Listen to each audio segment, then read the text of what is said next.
Diberlakukannya kembali pembatasan aktivitas atau PSBB di Surabaya Raya yang dimulai 11 hingga 25 Januari akibat meningkatnya penyebaran COVID-19 menuai pro dan kontra dari anggota DPRD Kota Surabaya. Ada yang berpendapat tidak perlu dilakukan dengan alasan ekonomi dan masih terkendalinya COVID-19.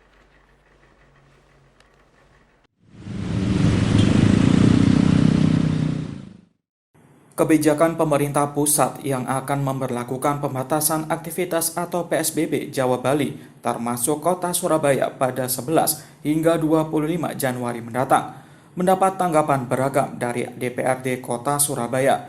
Salah satunya John Tamrun, anggota Komisi B DPRD Kota Surabaya. John mengaku kurang setuju jika diberlakukan kembali PSBB di Kota Surabaya. Alasan yang dikemukakan politisi PDI Perjuangan ini, yaitu akan berdampak pada perekonomian di Surabaya yang mulai bangkit. Maka jika pembatasan aktivitas tetap dilakukan oleh Pemkot Surabaya, Dewan menyarankan harus ada skema ekonomi masyarakat agar tetap berjalan. Alasan lainnya kurang efektifnya PSBB, yakni kasus COVID-19 di Surabaya saat ini sudah terkendali. Jadi alasan tersebut membuat John Tamrun tidak setuju pembatasan aktivitas atau PSBB diberlakukan. Nah, saat ini kelihatan perekonomian yang ada di Kota Surabaya sudah meningkat dan menurut informasi yang baru saya terima bahwa penyebaran COVID-19 di Kota Surabaya itu sendiri sudah cukup terkendali dengan status dari oranye menuju ke kuning.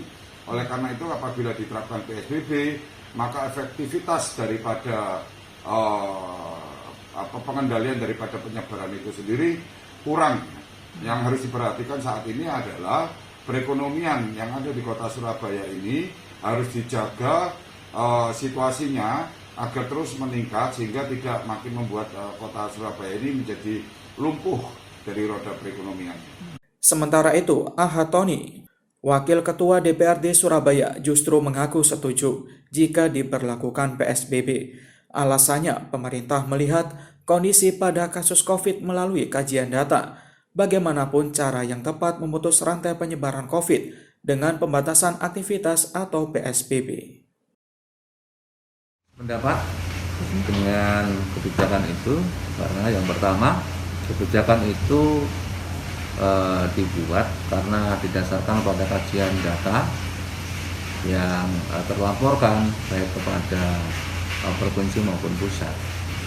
Dan kita menyadari di Surabaya ini memang kalau dilihat bahwa orang yang atau masyarakat yang terpapar COVID yang sekarang ini masuk di rumah sakit itu jumlahnya bukan semuanya itu orang Surabaya, tetapi jumlah di kita juga cukup banyak gitu. Nah, itu yang pertama.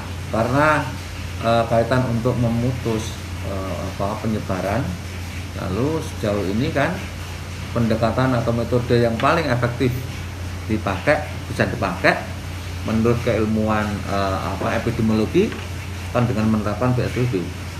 Nah, sehingga kalau itu dilakukan kami pikir adalah tepat. Nyoman Stadi, Surabaya TV.